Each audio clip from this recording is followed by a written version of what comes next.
What's up, everyone? Jeremy here from The Quartering, and the internet was broken last night around 10 p.m. Eastern, 9 p.m. Central, as the 3-hour marathon Donald Trump, Joe Rogan podcast dropped, much to the sadness and anger of the leftoids. And look, if you're already a Trump fan, maybe you already voted for him like I did, this podcast was not for you. In a way, and let me explain that. Let me do the Trump weave. I want to explain why I say that, because I think there's just so many people who, have literally already voted. So this podcast, I believe, was for the undecideds, for the people that are still on the fence, for people that hear this guy's worse than the bad guy from WW2 and all this heinous stuff. And I think as a vehicle for doing that, this podcast absolutely knocked it out of the park.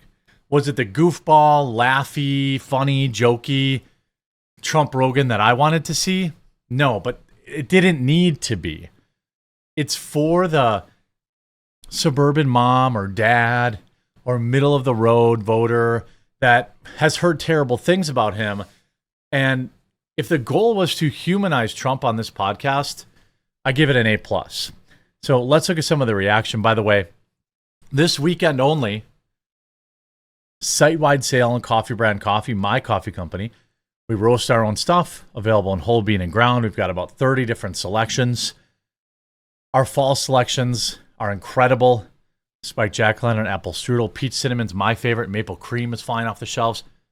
We've got blueberry cobbler. That's our best seller. Decaf, double calf, silky, ultra dark roast if you like a really strong coffee.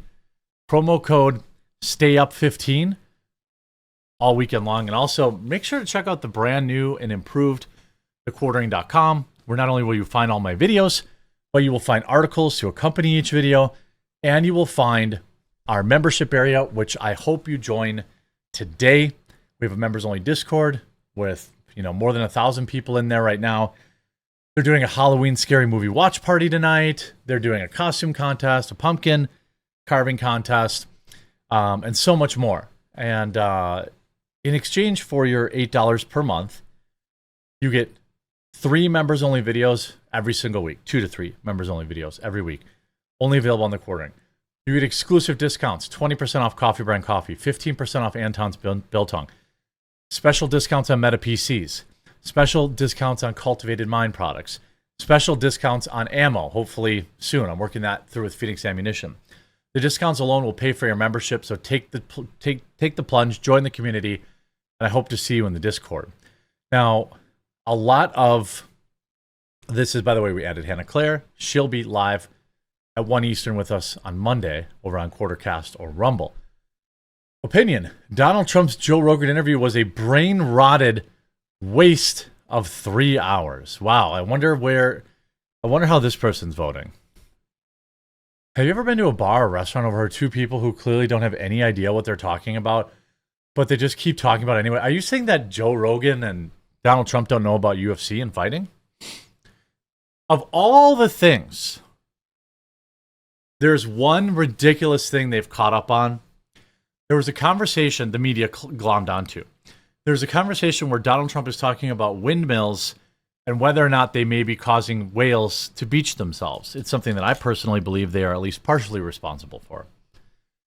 So Trump said some offhanded remark, I want to be a whale psychiatrist. He just meant that he wants to save these whales. He wants to figure out why they're beaching themselves, what's going on. That's what he wants. He doesn't actually want to sit in a long couch with a 200-foot blue whale on an even larger couch. But since the media is so dishonest, that's the crazy thing. They said, what's happening with the whales, Rogan asked Trump, as Trump disparaged windmills. By windmills are the least efficient form of energy that we currently have, and they're a huge scam in my opinion. That's neither here nor there. You want to have a personal windmill on your property for personal stuff? Sure. But this commercialized windmill nonsense, they're ugly, they're inefficient. Most of the power where they are doesn't even serve the market and where they are. It's ridiculous. They fall apart, they kill birds, all this kind of stuff. He said, I don't want you to get you in any disputes, but, sorry. He wants to be president. He hit on several of the campaign's greatest hits. He made fun of Kamala Harris's intelligence, which is easy to do. He praised tariffs, which is easy to do. And why not, once again, falsely claim that he won the election? Now, I wish he would just get away from that. I know, I hear you typing furiously in the comments, but he has nothing to gain by even answering that question right now. He can, the day he's inaugurated in office, he can go ahead and say, I won in 2020. This is really my third win. I don't care. But for right now, just, say I left office for the good of the country, whatever the case. Yes, there were all sorts of shenanigans, but we can't go back in time and make him president again. We can make him president over the next 2 weeks, though. So, but other than that, I thought it was very good. This show is too valuable to talk about concrete. And yet, perhaps the best quote from Trump is the show is too valuable to talk about concrete. But then they talked about concrete. Trump told Rogan at one point that forest fires could be prevented if they had just raked the forest floor. Could you really rake the forest floor, though? Rogan said, I don't think you could rake the whole forest. And that's the kind of tough questioning that gets you nearly 15 million listeners on Spotify alone. Cope. That's all this is. It's a cope. Now, the video itself has 15 million views in 13 hours. That would put it in the upper echelon of the top 10 or 20 Joe Rogan videos ever. That would put it in, 4, 12, 13, 14, 15, 16, 17, 18, 19. Okay, so it's in the top 20 in not even 24 hours. Will it be the top viewed Joe Rogan podcast ever? Almost certainly. Obviously, he's spread across Spotify, YouTube, and people are just wholesale ripping it off and uploading it on X anyway. But overall, yeah, this will be. A lot of his episodes that have more views than that have been out for as long as 5 years. The Cat Williams episode, or the Terrence Howard episode, he's had some 8, 9, 10, 12 million view episodes. I don't know why the Trump one's not even showing here. It's got some weirdness. Like if I go here, it's here. And it shows 15 million views. That's 1 million views an hour. Now, always the public views always lag behind the actual views. I'm going to guess this interview somewhere around 20 million views by now. And by the way, 1.1 million views. I'm sorry, 1.1 million likes to just 24,000 dislikes. The point, I think, that Donald Trump meant to do, and I think he succeeded extraordinarily well at, was to come across human and not like this unhinged lunatic that the media has painted him as. There were several times where Joe Rogan did a great job talking about, hey, they're calling you Hitler. What's up with that? They're saying this about you. They're saying that about you. What's up with that? So, 20, 30, 40 million people are going to get to hear Joe Rogan, someone they trust, say, no, that's nonsense. You obviously didn't praise Nazis like they tried to say.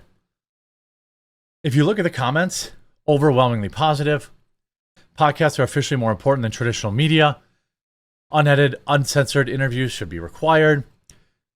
Let's see. Officially, my first complete watch of JRE. Watching from Francophone, Africa. This episode has one. I mean, my mother never has watched an episode of JRE, but asked me where to find it this morning. I mean, great job. When the kids in history class are watching this 50 years from now, they'll never truly understand how important this was. I mean, it's a full 3 hours, should be required from all presidential candidates. This is the most positive comment section I've ever seen in politics.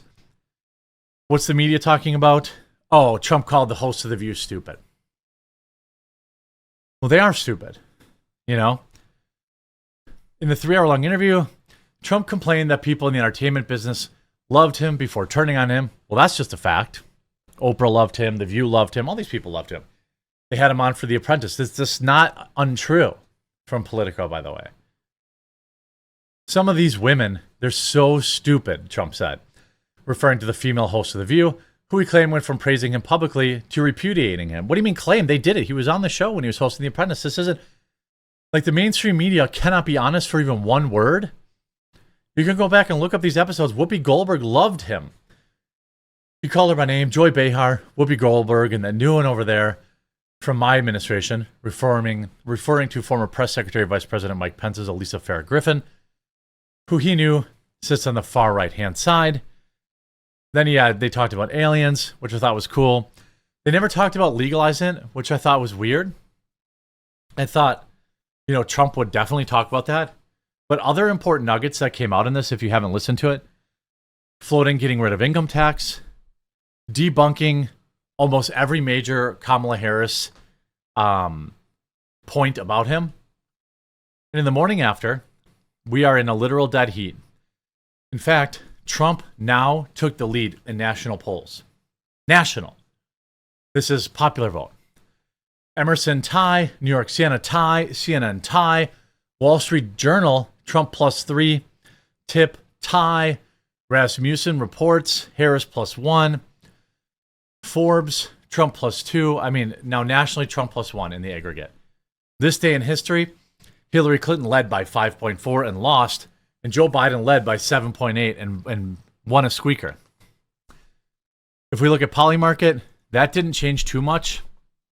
I think pretty much everyone's set. It went up a little bit. It went from 60, so it's 65-35. It went up a little bit. That is the biggest gap, I believe, between him and Kamala, though. So that's a new high. All of this is great stuff, and all the media can do is melt. Then, by the way, after doing 3 hours on Joe Rogan, he went and did a rally in Michigan. And Kamala Harris has the stones to say this man is tired. I really, really hope if you made it to the end of the video, please do leave a like on it. Wherever you're watching, please do subscribe and follow. And if you haven't yet, give the quartering members section a chance. I really think if you join, the discounts alone will pay for it. But once you join the Discord community, it is truly unlike anything else. It's so cool and so interactive, and there's all sorts of different kind of people in there. I just think, if you've never used Discord before, it's just a chat room app. There's a million videos on YouTube how to use it. It's very easy. Sign up. You get the members' videos and you get the discounts no matter what. But I really love to see you in the Discord. I've got to go assemble my ham radio now, as we've had some positive results on the ham radio test that were done this morning. And that's going to take for the rest of the weekend. Hope to, once I get my call sign, I'll let you guys know. And we'll see you again real soon.